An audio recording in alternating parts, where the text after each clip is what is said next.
Meus queridos irmãos e irmãs, saudamos muito fraternalmente aos nossos amados pastores, Luiz e Sandra Pedroso, titulares desta 8ª Igreja Batista Filadélfia de Curitiba. Também uma saudação especial aos nossos caros pastores Roberto Monteiro de Castro e Gilson Bétega, que são abençoadores do ministério da mesma. Queridos irmãos e irmãs, quer sejam membros desta igreja e principalmente aos nossos respeitáveis, assíduos telespectadores. Hoje vamos estudar uma importante lição de autoria do ilustre e culto pastor Jonathan Pilate de Matos, pastor da Igreja Batista Independente do Rio Grande, no estado do Rio Grande do Sul, que tem como título Fruto do Espírito, benditos resultados na vida cristã. Ele destaca como objetivos da lição, primeiro, conhecer o fruto do Espírito que gera uma mudança completa de dentro para fora na vida do crente. E depois, perceber na continuidade os desdobramentos práticos do fruto do Espírito, especialmente o amor, a paz e a alegria, assim como praticar, isto é, viver na lei do Espírito, de acordo com Romanos capítulo 8, versículos 1 e 2. É uma experiência transformadora, libertadora, que o crente espiritual consegue desfrutar. O texto áureo não podia ser outro. Está lá em Gálatas capítulo 5, versículo 25. Se vivemos pelo Espírito, andemos também pelo Espírito. Como introdução, ele colocou o seguinte pensamento. Em um segmento carismático pentecostal, muitas vezes a ênfase é colocada exclusivamente sobre os dons espirituais. Lembro-me, diz o autor, da minha adolescência, quando participava com meus primos de alguns congressos, não de nossa denominação, cujos temas eram voltados para o batismo com o Espírito Santo. Naqueles eventos, sempre cheios de emocionalismo, não desmerecendo as emoções, pois são importantes e fazem parte da nossa vida, após um longo período de música e uma preleção voltada ao assunto, chamavam à frente todos aqueles que quisessem receber o batismo com o Espírito Santo. Muitas vezes, numa mistura de emoções e sugestões mentais, muitas pessoas entravam em certo estado de êxtase, pulavam, choravam e falavam em línguas estranhas. No entanto, depois do evento, tudo voltava ao normal.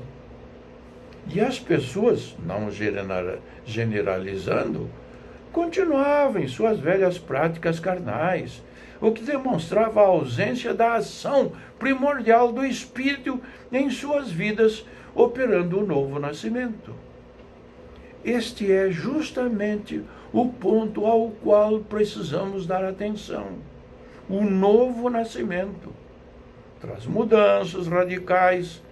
Isto está lá em João capítulo 3, versículo 7, 2 Coríntios capítulo 5, versículo 17. E somente após é dada a condição para que apareça o fruto do Espírito, que é o tema para a lição de hoje. O apóstolo Paulo o apresentou como contendo 9 virtudes. O exemplo de uma laranja com seus 9 gomos é uma boa ilustração para a compreensão do assunto. Partindo dela, poderemos entender melhor o desdobramento desse fruto e seu desenvolvimento na vida do crente, bem como cada virtude em seu grupo de atuação. Vejamos. Primeiro, o fruto do Espírito gera em nós o verdadeiro sentido da vida. abro aspas, mas o fruto do Espírito é amor, alegria, paz, e aí continua Paulo aos Gálatas no capítulo 5, versículo 22. Deus usou poderosamente o apóstolo Paulo no ministério da evangelização e do ensino. Ele mesmo diz que foi separado como apóstolo e mestre. Está lá registrado em 1 Timóteo, capítulo 2, versículo 7. As epístolas dão grande ênfase à pessoa e ação do Espírito Santo como destaque desta lição. Os frutos? Rapidamente vejamos cada uma dessas virtudes que nos devolvem o verdadeiro sentido da vida. E começamos com o amor. A palavra grega aqui é ágape, que pode ser traduzida como o mais nobre de todos, por se tratar do amor de Deus derramado em nossos corações. A referência bíblica está em Romanos capítulo 5, versículo 5. O amor é a principal das virtudes do fruto do Espírito. Por esse motivo aparece em primeiro lugar na lista. Certamente por ser a base, o cerne do viver cristão. É nesse sentido que Paulo o apresenta. Nada tem a ver com os sentimentos humanos identificados como amor. Muitos deles podem até possuir algumas características do amor ensinado por Paulo. Aliás, é ensinado em toda a Bíblia, pois o primeiro mandamento de Deus começa com a frase: amarás ao Senhor teu Deus. Quando a Bíblia fala de amor, está falando da essência do próprio Deus, pois Deus é amor. Primeira carta de João, no capítulo 4, versículo 8. Quando falamos que somos guiados por Deus e não demonstramos atitudes de amor, somos mentirosos. Isso está lá registrado na primeira carta de João, capítulo 4, versículo 20. Somos todos os dias desafiados a vivermos o amor, o ágape, de forma prática e intencional. Eis nosso grande desafio como cristãos. Segundo, alegria. A palavra grega aqui é hara ou chara, que trata de uma alegria não relacionada às circunstâncias ou aos prazeres desse mundo, mas sim a imensa satisfação em ter um relacionamento com Deus por meio de Cristo Jesus, nosso Salvador. Certamente essa era a noção que Neemias cultivava em seu relacionamento com Deus. Depois que Esdras fez a leitura do livro da lei e o povo se turbou em seu coração com temor e tremor diante das palavras do livro, Neemias afirma que aquele era um dia de alegria, consagrado ao Senhor. Está lá registrado no livro de Neemias, capítulo 8, versículo 10. A alegria que nosso Deus tem para nos dar não está ligada às coisas, mas sim ao ser essencialmente alegre, e mesmo em meio à dor, por estar cumprindo a vontade do Pai. Abro aspas, tendo os olhos fitos em Jesus, autor e consumador da nossa fé. Ele, pela alegria que lhe fora proposta, suportou a cruz, desprezando a vergonha, e assentou-se à direita do trono de Deus. Hebreus capítulo 12, versículo 2. A alegria, virtude do fruto do Espírito, não depende de fatores humanos. Ela é o gozo que tem a Deus como sua fonte e alicerce. Paz. A palavra grega é eirene. Esse termo era utilizado para descrever o estado de tranquilidade e harmonia do país que tinha um governo honesto e justo. No entanto, o termo aqui empregado por Paulo para significar que a vida do crente, estando nas mãos de Deus, mesmo em meio às tribulações, pode sentir-se seguro e gozar de plena paz que nos é dada pelo próprio Cristo. Leia lá João capítulo 14, Evangelho de João capítulo 14, versículo 27. E depois Filipenses capítulo 4, versículo 7. Somente após o novo nascimento e recebendo as virtudes do fruto do Espírito, podemos viver o verdadeiro sentido da vida. Pois sem Jesus, o homem está em um mundo de descaso, tristeza e conflitos de ordem emocional, relacional e, acima de tudo, espiritual. Aqui vai uma aplicação. É possível viver a verdadeira essência da vida sem Jesus? Você consegue notar essa mudança em sua vida? Vamos para o ponto número 2. O fruto do Espírito gera em nós a capacidade de manter relacionamentos saudáveis. Diz a palavra, mas o fruto do Espírito é paciência, amabilidade, bondade, dentre outras virtudes. Está lá registrada na carta de Paulo aos Gálatas, capítulo 5, versículo 22. No texto de Atos, capítulo 9, vemos a narrativa do encontro de Paulo com Jesus no caminho de Damasco. Uma experiência singular na vida de Saulo, trazendo uma transformação completa em sua vida. Essa transformação não aconteceu apenas no que diz respeito à sua individualidade, mas também em seus relacionamentos interpessoais. Saulo passou de perseguidor a perseguido. Vemos em suas atitudes apostólicas, pastorais, uma verdadeira mudança de comportamento pela presença do Espírito Santo em sua vida, com clara percepção do fruto.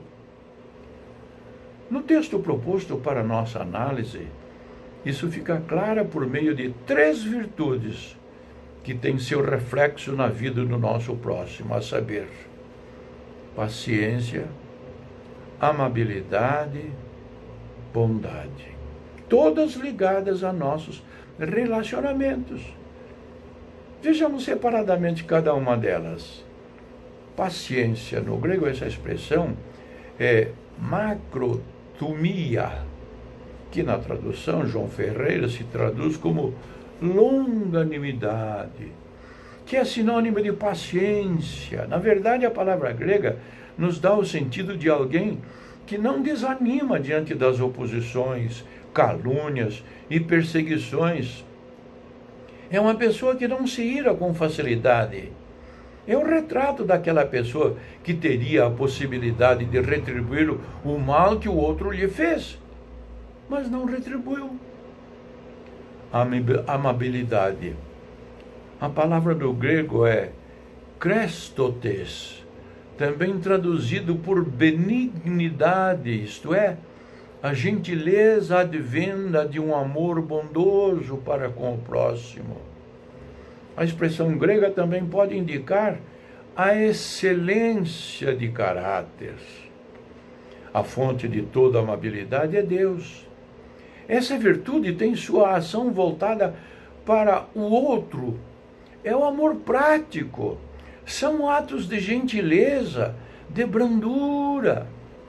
Matthew Henry afirma, abro aspas, a amabilidade gera em nós uma doçura de temperamento, sobretudo para com os subordinados, dispondo-nos a uma atitude afável e cortês, que nos deixa facilmente acessíveis quando alguém nos fere ou magoa. Jesus foi e é a maior expressão de amabilidade que já pôde existir nessa terra. Por isso, ele nos convida a praticarmos essa nobre virtude tendo-o como nossa referência e modelo. Outra qualidade é bondade. No grego, a palavra traduzida para bondade é agatsosune, que nos dá a entender uma força ativa que leva a ações de generosidade e gentileza que são originadas desse caráter restaurado na pessoa de Jesus Cristo. Hernandes Dias Lopes, citando Francis Chenevix Trench, diz: abro aspas, Jesus mostrou bondade, agatotsune, quando purificou o templo e expulsou os que o transformavam em um mercado. Mas manifestou amabilidade, crestotes, para com a mulher que ungiu os pés. Paulo aprendeu de forma perfeita com Jesus. Seus escritos nos mostram isso. Sua vida foi uma expressão de bondade e amabilidade. Uma aplicação. Depois de seu encontro com Jesus, você sentiu mudanças em seus relacionamentos? De que forma podemos mostrar essa mudança? Ponto número 3. O fruto do Espírito gera em nós inteligência emocional, espiritual. Mas o fruto do Espírito, abro aspas, mas o fruto do Espírito é, dentre outras qualidades, fidelidade, mansidão e domínio próprio. Está lá registrada na carta de Paulo aos Gálatas, capítulo 5, versículos 22 e 23. As 3 últimas virtudes do fruto do Espírito é entendida pelos exegetas como sendo as qualidades que nos fazem viver bem conosco mesmos. Elas tratam de aspectos essenciais a uma pessoa emocionalmente equilibrada e espiritualmente transformada. Por quê? Na vida natural humana, sem Cristo, é possível uma pessoa desenvolver tais comportamentos? A resposta é sim. No entanto, tais comportamentos não são essenciais a elas, por serem consideradas um comportamento de troca, ou seja, sou fiel se o outro for fiel a mim. Sou manso se o outro for manso a mim. Demonstro domínio próprio se o outro também souber demonstrá-lo. Já na vida com Cristo, tais aspectos se tornam essenciais por causa do fruto do Espírito, recebidos após nossa regeneração. Dessa forma, passaremos a tratar tais virtudes como parte de nós, e não um comportamento que depende de terceiros para que sejam vividos. Vejamos cada um individualmente. Fidelidade. A palavra que no grego é pistis, também traduzida por fé, no entanto, não se trata daquela fé para a salvação, ou a fé que opera o sobrenatural, os milagres, mas sim a fé de fidelidade, lealdade a algo ou alguém. Enquanto uma é dom espiritual como carisma, aqueles elencados por Paulo em 1 Coríntios capítulo 12, esta aqui, abordada pelo apóstolo, se trata de uma fidelidade, uma lealdade que não depende do outro, pois ela está presente naquele que recebeu o fruto do Espírito. A fidelidade fala de uma pessoa que é digna de confiança, alguém como quem podemos compartilhar nossas lutas e dores com a certeza de que vai nos ajudar em oração. E nos demais aspectos, deveria ser uma virtude natural ao crente, mas lamentavelmente não tem sido. Eis o grande desafio como comunidade dos cristãos. Sou fiel, não porque o outro é fiel, mas porque o Espírito Santo que habita em mim é fiel e nos faz também. Leia lá na carta do apóstolo Paulo, na segunda carta a Timóteo, capítulo 2, versículo 13. Mansidão. No grego a palavra aqui é prautes, que significa placidez, modéstia, gentileza e cortesia. Tão importante virtude que foi abordada por Jesus com a terceira bem-aventurança. Bem-aventurados os mansos, porque eles herdarão a terra. Mateus 5, versículo 5. Tal mansidão é o resultado de um coração humilde, que entregue a Cristo recebe tal virtude como parte de sua nova natureza espiritual. Está lá registrada no Evangelho de Mateus, capítulo 11, versículo 29. Domínio próprio. A palavra grega em questão é ekrateia, que literalmente significa autocontrole. O termo era utilizado para falar da disciplina e rotina dos atletas no que tange a treino e alimentação. É domínio dos desejos, que por sua vez estão em constante ataque contra a nossa nova natureza em Cristo. Gálatas capítulo 5, versículo 17. A igreja precisa dessa virtude do Espírito, o domínio próprio, a fim de que seus impulsos, desejos e paixões sejam crucificados com Cristo. Paulo aos Gálatas capítulo 2, versículo 20. E assim sejam controlados pelo Espírito Santo que habita em cada crente, a fim de conduzi-los ao crescimento integral. Efésios capítulo 4, versículo 13. Neste tempo em que os ânimos vivem sob excessivo estresse, precisamos nos voltar a Cristo e, com o auxílio do Espírito Santo, colocarmos em prática essa virtude tão necessária em nossos dias. Aplicação. Em um mundo de infidelidade, é possível ser fiel? Como você age quando as pessoas são hostis com você? Pense.